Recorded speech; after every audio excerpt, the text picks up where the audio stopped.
It looked like Baltimore's Ravens defensive coordinator is making a schematic plan to possibly see Shedeur if the Browns decide to put him in. This time it's dealing with the Baltimore Ravens, man. People talking about tickets dropping as low as to $6 now for a get-in price for this game. Now, I was going to make a separate video about it, but I'm proud of everybody in Browns Nation. Because you want to know why? Because people speaking with it. Something unbelievable just detonated across the NFL. And somehow it wasn't a trade, a scandal, or a meltdown. But Zach Orr opening his mouth and sending the entire football world into a tailspin. Y'all doing all right? All right, man. It's good. Good to see y'all. Shoot, man. He's a physical player. He plays hard. Love his versatility, man. I mean, he came in as an interior guy. I think that, his ability to really kick out on the edge and continue to hold his power and show his athleticism is a testament to his hard work. But I love his versatility, man, in the run game and the pass game. A guy who can play across the line of scrimmage for us, so I'm excited to see him Sunday. He's had a great couple days. The Ravens' defensive coordinator didn't just speak. He unleashed something so blunt and so unfiltered that people are still trying to figure out whether he meant to start a rivalry or accidentally launched a missile. And the craziest part? The target of his verbal explosion wasn't a rival coach, not a ref, not even a former player. It was Shedeur Sanders, the quarterback Cleveland keeps pretending doesn't exist. It said Zach Orr, the defensive coordinator for the Baltimore Ravens, ain't tripping off Kevin Stefanski. Because he know big business too. Really ain't up to him. You can say Dillon and finna play. You can say all these things, but at the end of the day, y'all want to know what Jimmy Haslam. So they prepared for Shedeur regardless. It says Ravens defensive coordinator Zach Orr was asked if Baltimore is spending any time preparing for Shedeur. The interview starts simple, calm, harmless. He smiles, shakes hands, plays it cool. And then the second someone brings up Shedeur, the switch flips like a blown fuse. The energy in the room changes. Reporters lean in. He starts talking about preparation, versatility, discipline. But every sentence is dipped in this underlying message. We're getting ready for the quarterback Cleveland is too scared to use. That one idea sent the entire NFL fanbase into a frenzy. And while Zach is over here casually burying Cleveland's game plan with a grin, the Browns are internally combusting like a microwave someone forgot to empty before putting a metal bowl inside. Zach Jackson and him and everybody else that we talked to have said that Shedeur looks good. He looks really good. Yes. He looks better. And we got Zach that say Dillon Gabriel ain't even an NFL quarterback. That's true. So how is it that this man can't get a rep with the ones, but that non-NFL quarterback can? We all what agree with sense that. does that make? It makes no sense. Clearly, the guys running the team disagree with us. Man, it doesn't make any and they're sense. the ones. What are y'all trying to? What is the goal of this shit? Meanwhile, outside of the film rooms and press conferences, tickets for the Browns-Ravens game dropped to $6. $6. You can't buy a combo meal for that, but you can buy front row access to the Browns collapsing in real time. Fans looked at that price tag and said, you know what? Watching from home is free, and at least I can mute the TV when it hurts too much. But here's the twist. Those empty seats aren't just embarrassing, they're expensive. And nothing terrifies Jimmy Haslam more than the phrase, you're about to lose $20 million. That's when owners start pacing, sweating, and Googling how to fire someone legally. That's also when coaches start pretending everything's fine, even when nothing is. Kevin Stefanski is standing at the podium, looking like he just got caught stealing printer ink from the office. He keeps insisting Dillon Gabriel is the starter, insisting Shedeur is not part of the plan, insisting the sun rises in the west if that's what ownership wants to hear. A lot of people will say this too, like the Browns have historically rushed rookie quarterbacks onto the field before they're ready. Ruin them. I mean, I know that's the whole thing. Like, what quarterback are we going to ruin next year and all this kind of stuff. The difference this year for me is that this season is gone. It's lost. And you already know that the first rookie you tried to put out there is clearly not it. And it's not even a matter of him not being ready. I just don't think he's capable, period. There's no amount of time, practice, experience that's going to suddenly make him capable. We need to see if Shedeur is, because we've got those 2 first-round picks next year. But everyone knows he feels the clock ticking. Dillon hasn't shown he can carry the offense. The team is losing momentum faster than a dropped phone on a roller coaster. Fans are furious. Analysts are confused. And Shedeur, who multiple insiders say has looked better, sharper, more dangerous in practice, is still benched like a forgotten prop. Even ESPN Cleveland is throwing their hands up screaming, why draft a quarterback for the spotlight if you don't even turn on the lights? It makes no sense. None. Zero. This isn't strategy. This is stubbornness dressed up as logic. And while Cleveland debates in circles, the Ravens are sharpening knives. They don't care what Stefanski announces. They don't care how many motivational speeches he recites in the mirror. They're preparing for Shedeur because they're not stupid. Yeah, I know we go to there. They have to talk about. Do you think Shedeur has a chance to play Sunday? No. I can't figure out this. Why would you draft him and welcome in the circus, not even always his fault, that comes with him, only to not play him? Like, what? Only the Browns. Only the Browns would do this. Take the negatives and none of the Shedeur positive. And none of the positive. Those are facts, man, and they damn sure making it their business. You prepare for the threat, not the excuse. And somewhere inside the Browns building, that truth burns. Because when the opposing defense respects your rookie QB more than your own franchise does, that says something loud. Coaches can't ignore it. Players can feel it. And ownership, well, they're doing math in real time. Revenue down, attendance down, confidence down. If the Browns lose enough games, if the stadium gets empty enough to echo, if fans stop showing up entirely, Haslam won't just get involved, he'll take over.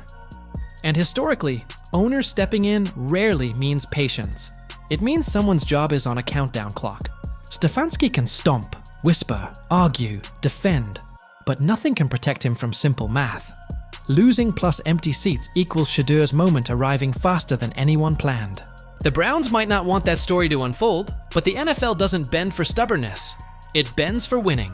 And winning is something Cleveland hasn't tasted in months. Defensive coordinator, his seat is hot right now. It was hot a little bit last year. They started the season real rough. He got it together at the end of the season. Zach Orr, former drafted linebacker, either my year or year after me. Very familiar with him as a player, now turned coach. But the defense got way too soft. Yes. Way too many zone coverages. Just allowing Josh Allen to pick you apart and march down the field. Remember, them 3 points right before the end of the first half, you think that mattered, Ravens? Absolutely did, because now you ended up losing by 1 point. So, in my mind, if you're the Ravens, you have to be. Reporters keep asking the same question. Why draft Shedeur? Bring in all the noise, the spotlight, the media circus, only to leave him unused like a Christmas gift still in the box in June. Only the Browns could pull off a move this backwards. Only the Browns could watch a season slip away and say, let's keep doing exactly what isn't working. Meanwhile, fans keep suffering. Every year, the same loop. Lose the games you shouldn't lose. Win the games you shouldn't win. Confuse everyone. Break hearts. Repeat. They used up this year's miracle early, beating the Packers, and then immediately face-planted against the Jets like a team trying to remember how humiliation works. And right when the city is finally numb, Shedeur starts trending again. Drafted Shedeur Sanders. They are unwilling, clearly, to allow Shedeur Sanders to man the offense in a real NFL game. Kevin Stefanski was asked about it, and he said, I'm not concentrating on the current development of Shedeur Sanders. I'm worried about what we're worried about. I'm now convinced that we need to do a deeper dive investigation into why they are so reluctant to give the kid a shot. I don't know that it's going to be any good. I think there's as good a chance that he stinks as that he's decent. That's the difference. One QB accepts pressure, the other hunts it. Meanwhile, Miles Garrett is out there, tearing through offensive lines like he's late for something, only to look up and realize the offense is treating his performance like a suggestion. You cannot ask a defensive superstar to play at that level while the offense is rolling out participation trophies. Veterans feel that tension. Young players feel it. And the fans? They feel it the most. They've watched this story play out too many times. They know when a season is slipping through their fingers. And they know when the answer is sitting right there on the sideline, wearing sunglasses and minding his business, waiting for someone upstairs to snap out of denial. Upstairs, the political tension is even louder than the fan frustration. Jimmy Haslam reportedly still backs Stefanski's plan. They recognize if they made him the number 2 quarterback, then they would be setting him up to fail. Because, as you guys know, the number 2 quarterback gets almost no reps during the week. And that's especially the case if the starter is a rookie. They're trying to get Dillon Gabriel prepared to play in the game. They're trying to have him see every rep and every look he's going to see during the week of practice this week. So the backup has to be a guy that can function. Stefanski still insists Dillon Gabriel is part of the process, but general manager Andrew Berry? The rumors say he sees the writing on the wall. He sees Shedeur Sanders as the actual future. And here's the part nobody wants to admit.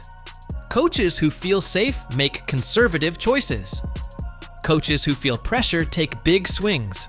A desperate coach would have already turned to Shedeur. A comfortable coach clings to his original decision because admitting he was wrong risks everything. And every loss with Dillon under center isn't just a loss for the standings. It's a loss for Stefanski's credibility. Every week, the Browns roll out the same mistake, the same issues, the same lack of spark. The more the locker room wonders who's really steering this thing. The defense is doing its job. The fans are doing theirs. But the offense? The offense looks like a group project where half the team didn't show up. That's why the Jets' loss hit so hard. It wasn't just another game. It was a humiliation so loud, ownership reportedly started making calls that night.